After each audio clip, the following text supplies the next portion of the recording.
ओम शांति। भाग्य किसे कहते हैं? तन हमारा स्वस्थ रहे, मन हमेशा खुशहाल रहे, सभी साधन प्राप्त हों, संबंध बहुत मधुर हों, प्रकृति सतो प्रधान हो, सुखदायी हो। बाबा मुरली के माध्यम से हमें एक एक बात समझाते हैं कि हम ये सारा भाग्य कैसे बना सकते हैं। भगवान भाग्य विधाता है, भाग्य बनाने की विधि बताने वाले, और हम भाग्य निर्माता हैं।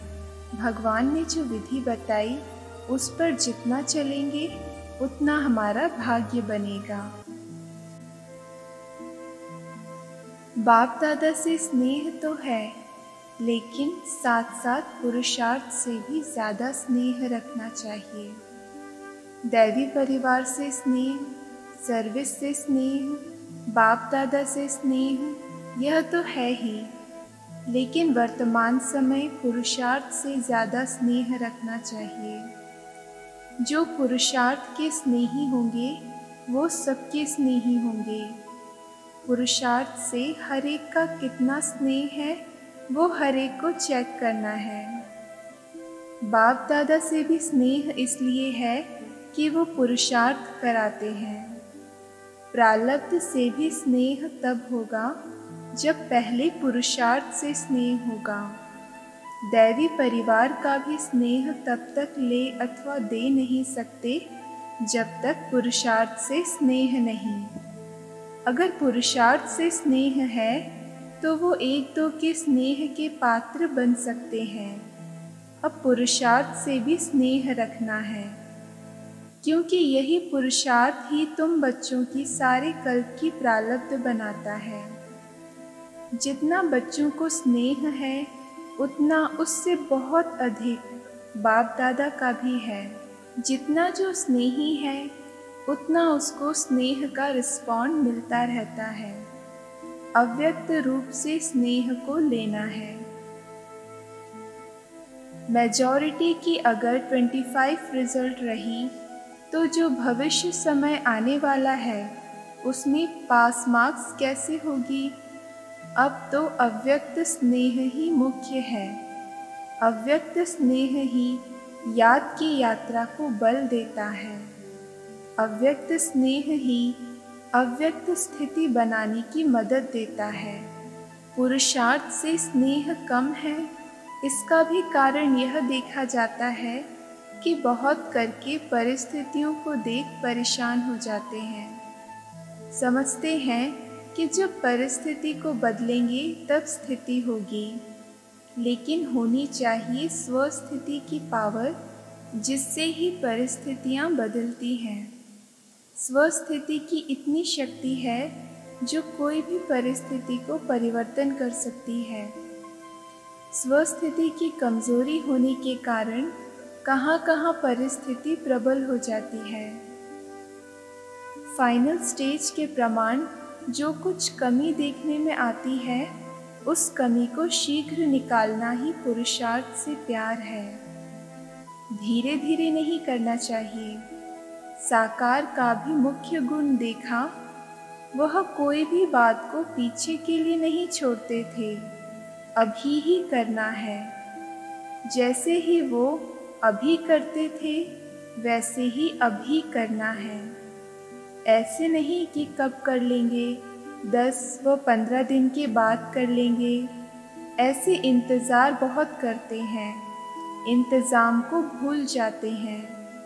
बाबा आगे बताते हैं कि किस किस प्रकार से इंतज़ार करते हैं। फिर बाबा कहते हैं, इंतज़ाम नहीं करते, बातों का इंतज़ार बहुत करते हैं। इंतज़ार को निकाल इंतज़ाम में लग जाएंगे, फिर 75 रिजल्ट हो जाएगी। कारण भी सुना रहे हैं। कोई समय का इंतज़ार कर रहे हैं, कोई समस्याओं का, कोई संबंधों का, कोई फिर अपने शरीर का। लेकिन जैसे हैं, जो भी सामने है, वैसी ही हालत में इस ही शरीर में हमको संपूर्ण बनना है। यह लक्ष्य रखना है। अभी कुछ आधार होने के कारण अधीन बन जाते हैं, बातों के अधीन हैं। हर एक अपनी अपनी कहानी अमृत वेले सुनाते हैं। कोई कहते हैं शरीर का रोग ना हो तो हम बहुत पुरुषार्थ करें। कोई कहते बंधन हटा दो, लेकिन यह तो एक बंधन हटेगा दूसरा आएगा। बाबा कह रहे कि हमें इंतज़ार नहीं करना है कि ये बंधन हटे तब हम पुरुषार्थ करेंगे। बाबा कह रहे हैं कि एक बंधन हटेगा तो दूसरा आ जाएगा। तन का बंधन हटेगा, मन का आएगा, धन का आएगा, संबंध का आएगा। फिर क्या करेंगे? यह खुद नहीं हटेंगे, अपनी ही शक्ति से हटाने हैं। कई समझते हैं बाप दादा हटाएंगे या समय प्रमाण हटेंगे, परंतु यह नहीं समझना है।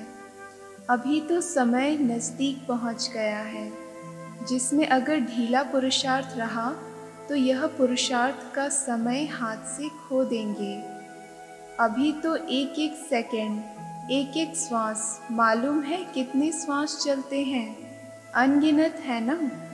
तो एक एक श्वास, एक एक सेकंड सफल होना चाहिए। अभी ऐसा समय है, अगर कुछ भी अलबेलापन रहा तो जैसे कई बच्चों ने साकार मधुर मिलन का सौभाग्य गंवा दिया, वैसे ही यह पुरुषार्थ के सौभाग्य का समय भी हाथ से चला जाएगा।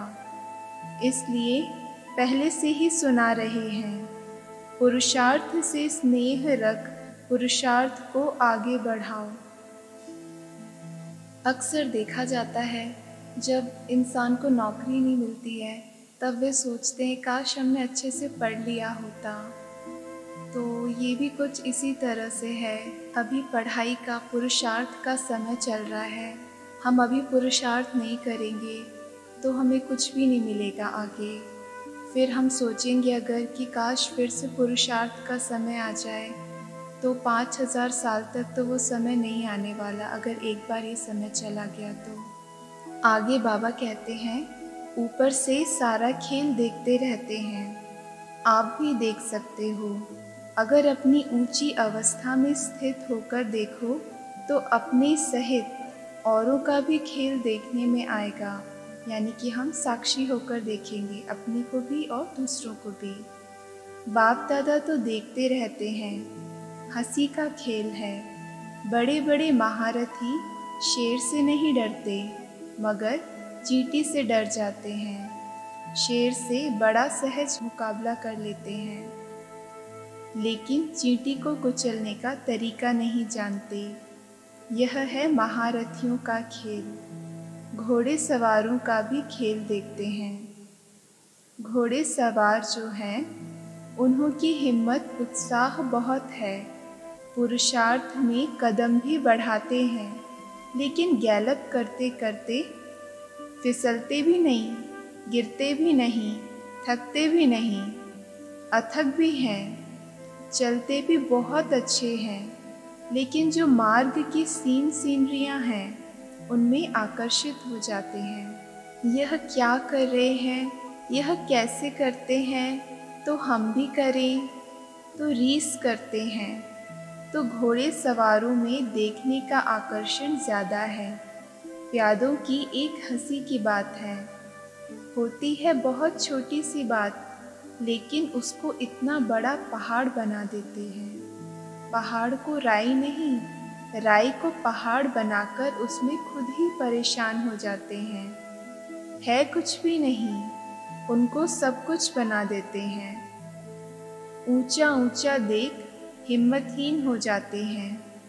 फिर भी वर्तमान समय जो भी तीनों ही हैं, उनमें से आधा क्वालिटी ऐसी है जो अपने को कुछ बदल रही है। ओम शांति।